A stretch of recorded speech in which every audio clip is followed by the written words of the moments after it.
Sei muri Zimbabwe tinogashira muchirongwa chenyu chamasecret namaconfessions zita ndoitwa iye Glory, and welcome back to this episode. Aiwatadzoka zvakare nenyaya dzenyu. In the past 2 videos I kept on saying Tuesday the 29th, but I realized kuti Monday is the 29th. Date ratachida i29 June handitika because musi wa30 ndipo pavari kuda kuita zvavanoda kuita zvatisingazivi. Saka tanga tangoti ngatisanganei tese tiuye tizoisa zvichemo zvedu kuna Mwari. Saka ticharamba chiti Monday the 29th na 7 ngatisanganei paZoom. Ndichaisa link yachona yeZoom neSunday neMonday zvakare handiti kama kuseni. Alright, tine nyedu yekutanga inoti tyisei yasisi vari kuti ivo vakaromba. Zvinhu zvacho zvinotihlisei, asi garai neni kusvika kwokupedzisira. Vatete mukandiona munditarisi ruviri, regai ndikutumirei zvakaita muviri wangu. It's for your eyes only. Ndinoziva hamunditarisi, ndiri musungwa mumanshoni mangu, ndinogara muimba yemufirimu. Chose chinonzi material thing ndinacho, asi pfuma iyi hapana pandakamboibudira ziya, kwete. Asi regai ndireurure ndichiti pfuma iyi ndakaiwana nenzira dzisina kufanira, pfuma iyi ndakaiwana nenzira dzisina kunaka. Regai nditi pakuda kupfuma nekukurumidza ndakahaga transformer rezesa ndikawana ndava kutsva. Regai ndikudzoserei mbijana ngukura kwangu. Ndichikura ndakakura upenyu hwekubatanidza batadza seshinda. Vatete ndakakura chigara namai vangu pamusha pamadzisekuru. Kana pane munhu akakura achidya nhoko dzezvironda ndini. Ndaenda kuchikoro ndakapfeka mamwe masandakiso aita seshangu, aitova nekahiriso. Vatete sandaki iyi yaiti kana kuchitonhora yaitonhora, kukapisa yopisawo zvakare. Waigona kuti juzi repink pauniform yegreen. Uye ndinorangarira vatete kuti pandakazonyora grade 7 uniform yangu yainge yava nezvigamba-gamba kunge map yeAfrica. Mupako wangu kazhinji waiva mangai, mutakura kana chimira nebhodho chandaisa muchipepa cheshuga ndobva ndasunga. Waifanira kuziva kuti chipepa cheshuga chiri pai, because chikarasika waiziva kuti ma1 atanga. Unenge weisira mupako wako pai. Vatete chaindirwadza panyaya yangu ndechekuti baba vangu vaibva munharaunda iyoyo. Baba vangu vainge vane slag, vainge vane zvigayo, vainge vane mashops aitengesa furniture.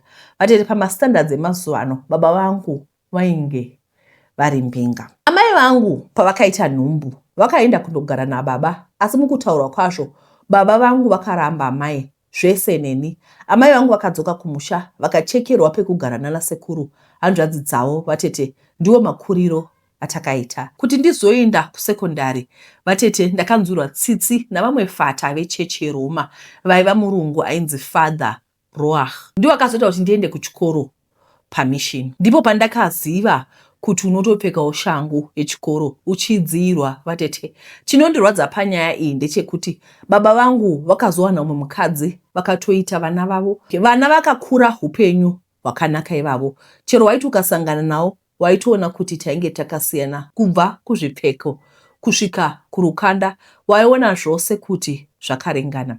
Chando chino ndaiparuka kuita graph book, ivo vachihwinya kunge magirazi. Alright vatete, ndaizvinzwisisa kuti baba vainge vakasiyana namai. Ko ini vaindirwadzisireiko? Baba vangu vainge vasinei neni. Ndikati chero ndikasangana navo vatete vari mu323 yavo ndikavabhabhaisa, vainge vasingandibhabhaisi bheki. Ruvengo rwacho rwaibvepi? Vatete kubva pane zvandatsanangurapo muchaona background yekwandakabva kuti ndizosvika pakuita decision yandakaita. So ndichikura ndakakura ndine shungu mbiri. Chekutanga ndaida kusandura upenyu hwamai vangu nokusandura upenyu hwangu. Mai vangu vainge vari chiseko chemuraini, iniwo wacho ndaiva chiseko chemuraini.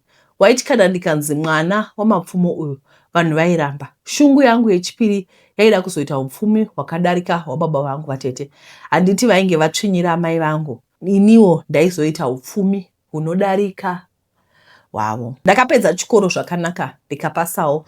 Nanhasi ndinotenda Father Roach nekundibata kwavakaita nekundibatsira muupenyu hwangu. Vakazoshayikavo nekukura. Ndinoti mweya wavo uzorore murugare nokusingaperi. Ndakanotrena kuita murairidzi kuGTC. Mazuva ndadzidza vatete zvaisanetsa nekuti taipiwa mastudent loan. Ndakapedza upenyu hukatangawo kusanduka. Ndinorangarira kuti mai vakatanga kupfeka matomi nehembe itsva dzemuLady Ruffles vakachema misodzi chaiwo. Vainge vajaira kupfeka masitye aibva nekumoza uko aisosona. Upenyu hwakaita nani, asi mukati memwoyo wangu ndaingonzwa kuti it's not enough. I had to have more. Handisati ndapfuma kusvika pandinoda vatete. Mugoona mazuva ndakapedza kutrena, pasi panga pasati panyonyorohwa nenyundo zvekuti waikwanisa kutoita zvinhu zvako zvakati wandei. Handirambi kuti yaikwana, asi still for me it was not enough. Ndakapedza training ndikapostwa kune imwe nzvimbo yandisingagoni kudoma nesita. Ndipo pandakabata mushonga wakaipisisa. Chinangwa chaive chekuti ndiite upfumi hwakapfuura hwababa. Chinangwa chaive chekuti ndifadze amai vangu. Ndakazoenda kune imwe n'anga vatete kwandainge ndapostwa kuya. Kwaiva kumusha kuchakasara in the middle of nowhere. Ndipo pandakanzwa nezveimwe n'anga yainzi vaigona. Vatete ndakaenda kun'anga iya ikandipa nyoka yaita haina mazino plus ainge akaigadzira kuti saruma vanhu. Ndakabvunza kuti chimwe chii chainoda. Vakati vainge vandipa mwana zvichireva kuti mukati muupenyu handaizofa ndakabata mwana. Zvine basa rei? Chakakosha imari. Ndakapiwa kanyoka kadoko, munhu anotsva chete. So ndakapiwa kanyoka kadiki akaita ukachera pasi muvhu vatete, chichiratidza kuti chichangosvagwa. Ndakapiwa nyoka yandinovata ndakambundira sechana kunge mwana mucheche. Zvekunzi nyoka iri cold blooded dzinenge dziri dzaMwari. Kukura kwaita nyoka ndiko kutanga kuwana mari kwandaiita. Ndakatosiya teaching ndaona kuti nyoka yaindipa mari. Vatete yandaiwana kuteaching yainge ichingori change. Ndakaitira mai vangu madana vairarama chirungu chose. Vaiva votonzi gogo murungu. Mai vanongochema muzukuru. Hanzi ita kana zvakuroorwa zvaramba. Chingoita mwana wako. Mai havatozivi kuti mwana hangaiti mwana sekuti atori naye nechekare. Mwana wangu inyoka. Baba vaya vemabusiness vakazobhuruka. Vakukanga waya. Ndipo pavakuti vane mwanasikana ane mabusiness. Fogofu. Handina baba ini. Dei fadharuwa wavari vapenyu. Ndiwo baba vangu vakaziva kuti ndainge ndisina uniform. Vatete asi dambudziko riripo nderekuti ganda rangu rinovhunura senge zvinoita nyoka. Rinotobva kutoita chiganda. Vatete mukandiona ndinoita senge ndakatsva, handitarisiki. Kana ndatovhunura ganda riya, nditori naerrand boy wangu wandinotuma kuti andiitire zvinhu zvose kana zvakadaro. Izvezvi ndakangogara mumba naye mwana wangu nyoka mumanshoni. Chandinodira mwana wangu haurai munhu. Handishandisi nenzira dzisina kunaka. Takagara murunyararo. Dambudziko riripo nderekufunura ganda. Vatete ndiyo nyaya yangu. Regret yandingori nayo ndeyekuti ganda rangu rinomboita mastaira kana rikazvifunga. Asi as long as mai vari comfortable, ini ndiri mumari zvose zvakaringana. There is one thing that I notice kuti zvese zvavataura zvekuti vakakura vachimira nebhodho, vakakura vachisenga mangai, vachienda kuchikoro nemunhuchu, vachimhanya vakapfeka sandaki. I know that most of you have been there.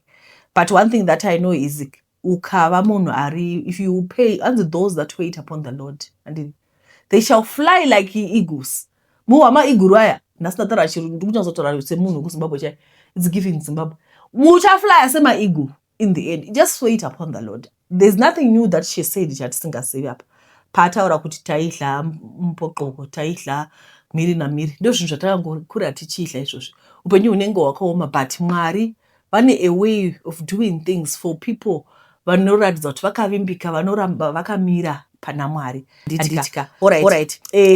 Regai ndine imwe nyaya iri panapa hanzi, hi tete, I'm 21, female, born female.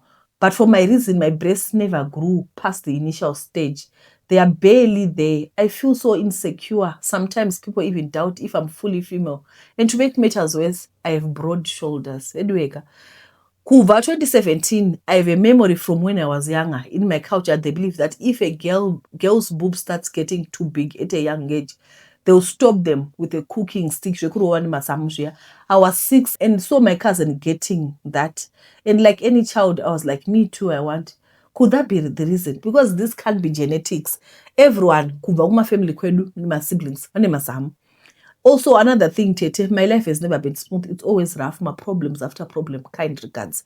Right? Muskana ane 21 ari kuti iye hana mazamu and ane broad shoulders. Saka I don't think kuti inyaya yekurohwa nemugoti sekuona kwangu. Handifungi. Because zvinoita kuti uite broad shoulders chiya.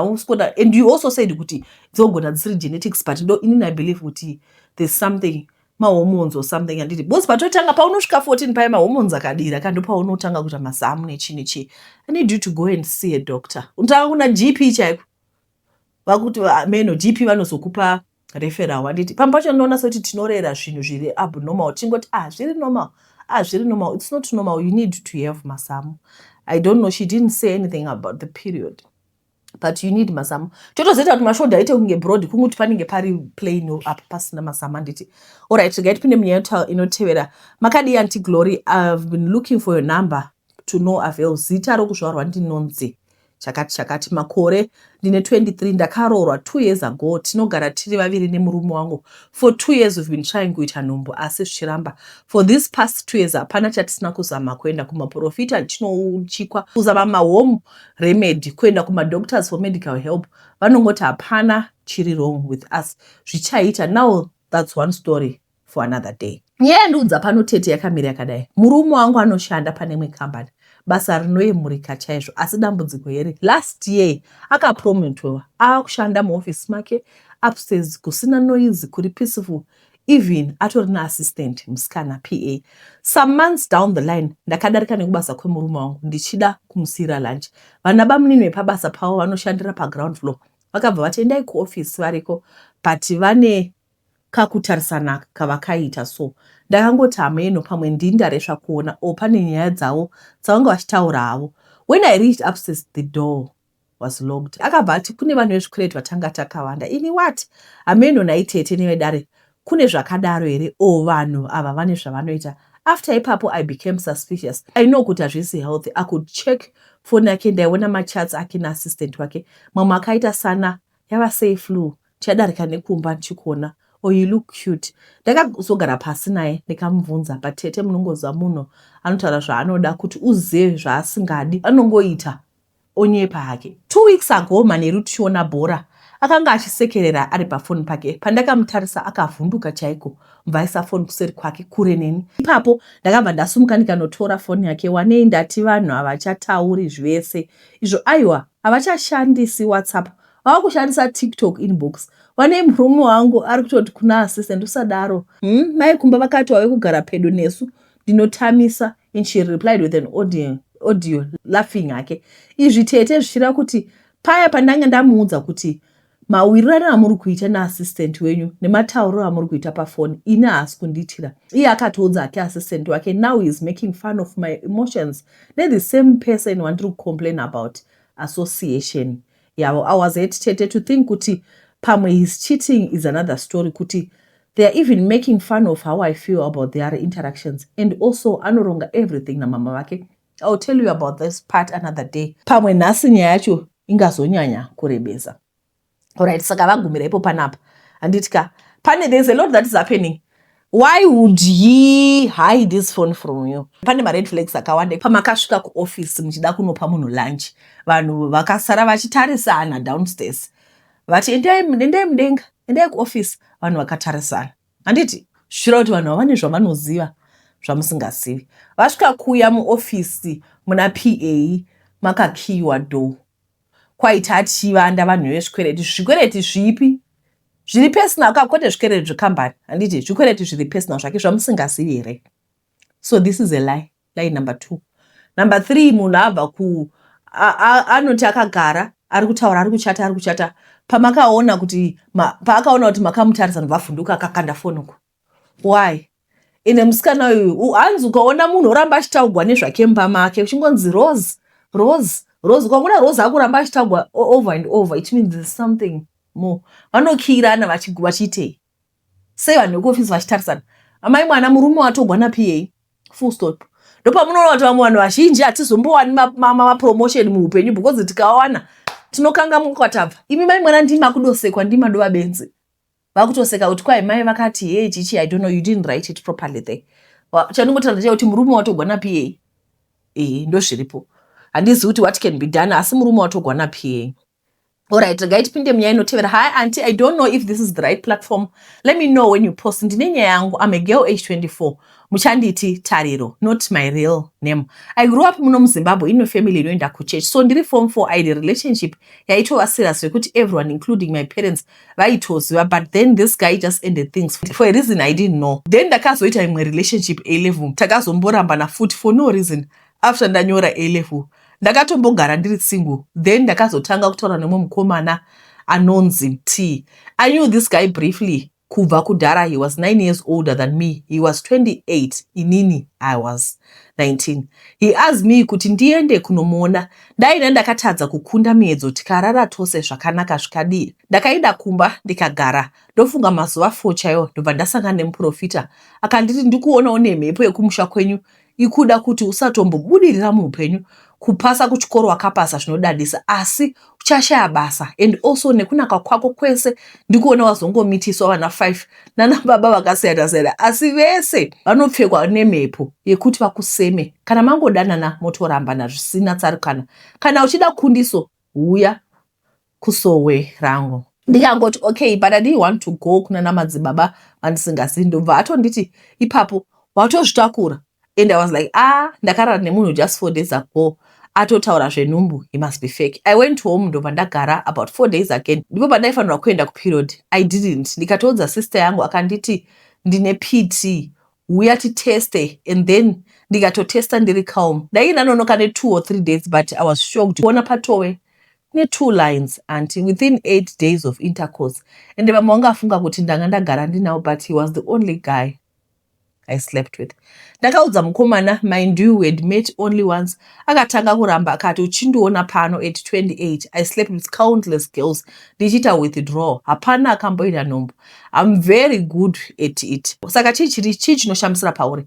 How come kuti ikuita positive within 8 days? I was depressed, tete. I lost weight in days. Ndakaita stress. I thought kuti handishandi. And what that prophet said, ndakafunga kuti mwana ndomuchengeta nei, and my strict parents ndovati chii. The guy can just move out kwairenta, and hapana kwandaizomuwana. To be honest, ndakatombofunga kuzviuraya, but then I knelt down to pray kuti ndinatsireiwo ndikwanise kubvisa nhumbu iyi, cause ndezvemweya yetsvina zingadi ndibudirire.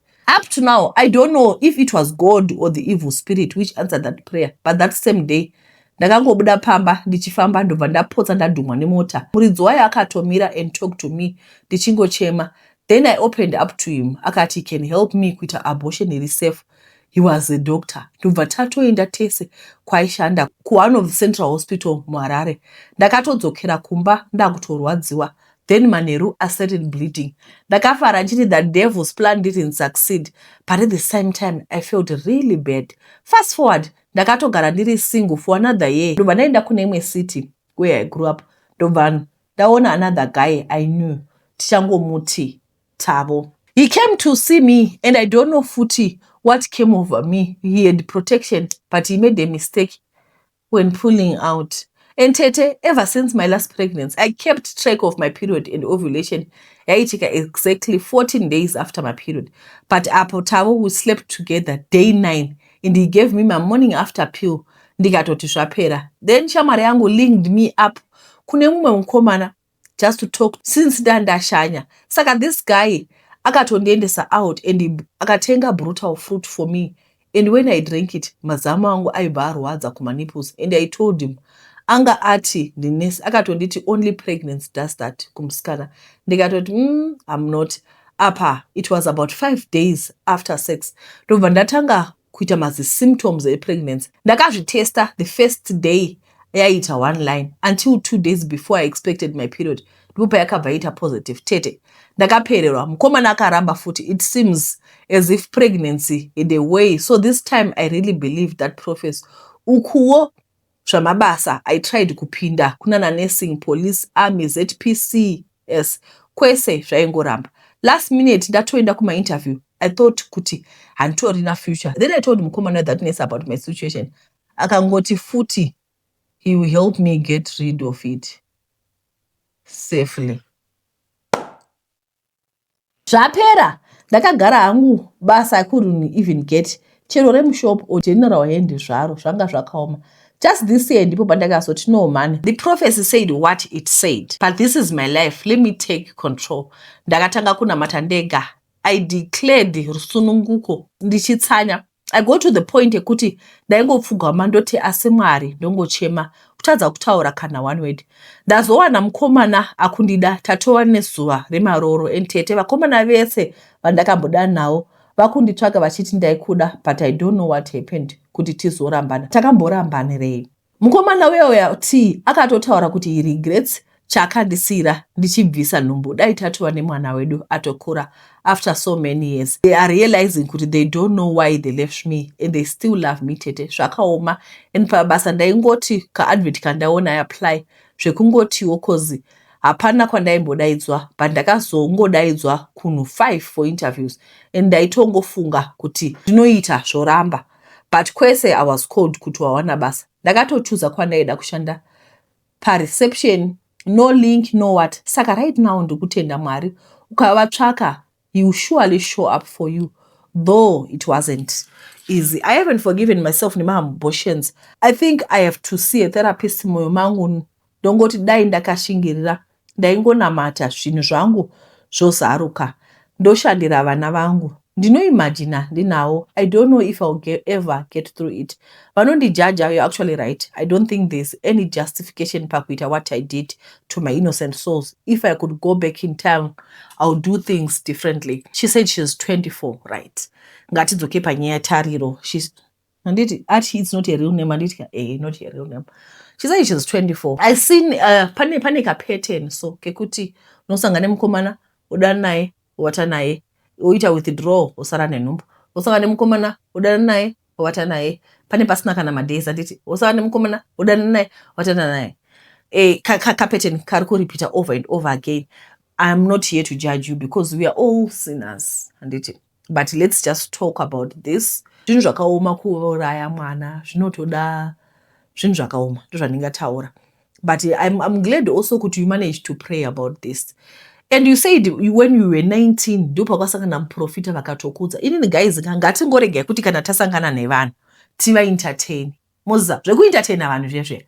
There's one thing chandakaona kuSouth Africa ndechekuti kune vanhu vari weird anditi kune vanhu vakaipa fun zvazvekuti chero tikasangana munhu akati muri right here ndinai, you don't even listen because ukangoterera ukangomira ukaterera kudai watopinda maproblems.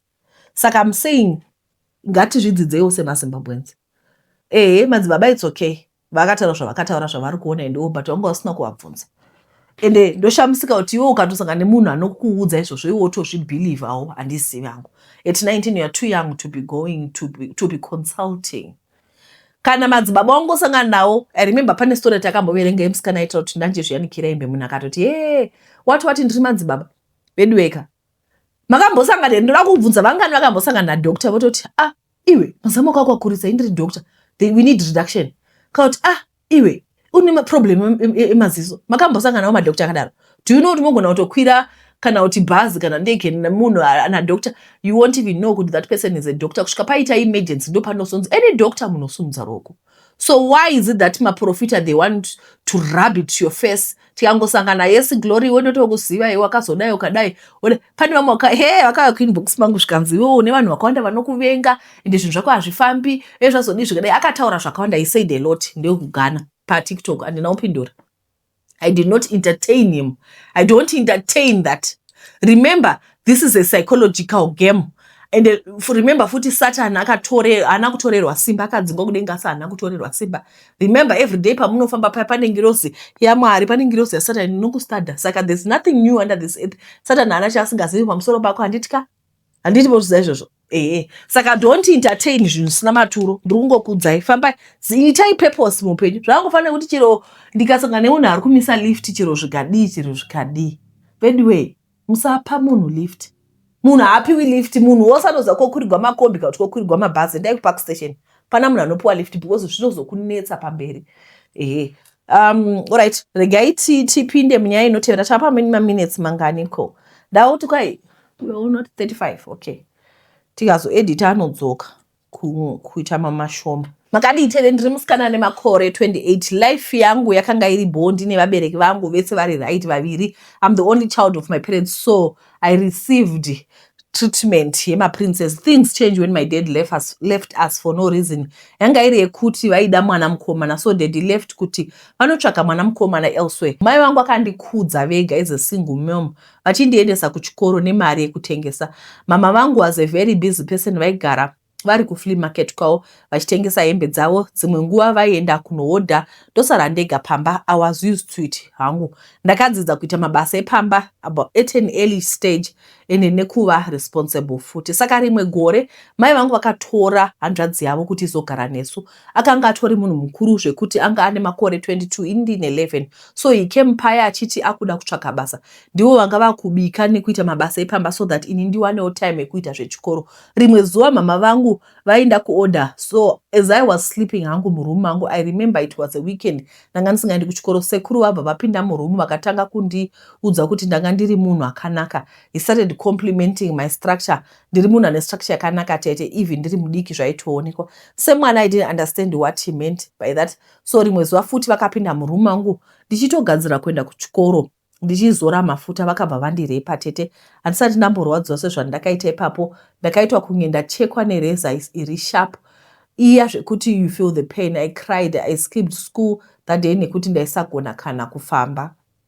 Angu ivava vakabva vandiudza kuti if I say anything kuna mama or anyone vanondiuraya. Ini semwana ndakatanga kufunga kuzviuraya, ndikanyarara hangu nyaya yacho. Mama was too busy zvekuti havana kuona zvanga zvaitika kwandiri. Hazvina kupera ipapo, vakaramba vachingondibata angu vaya, vachingotaura kuti ukaudza munhu ndinokuraya.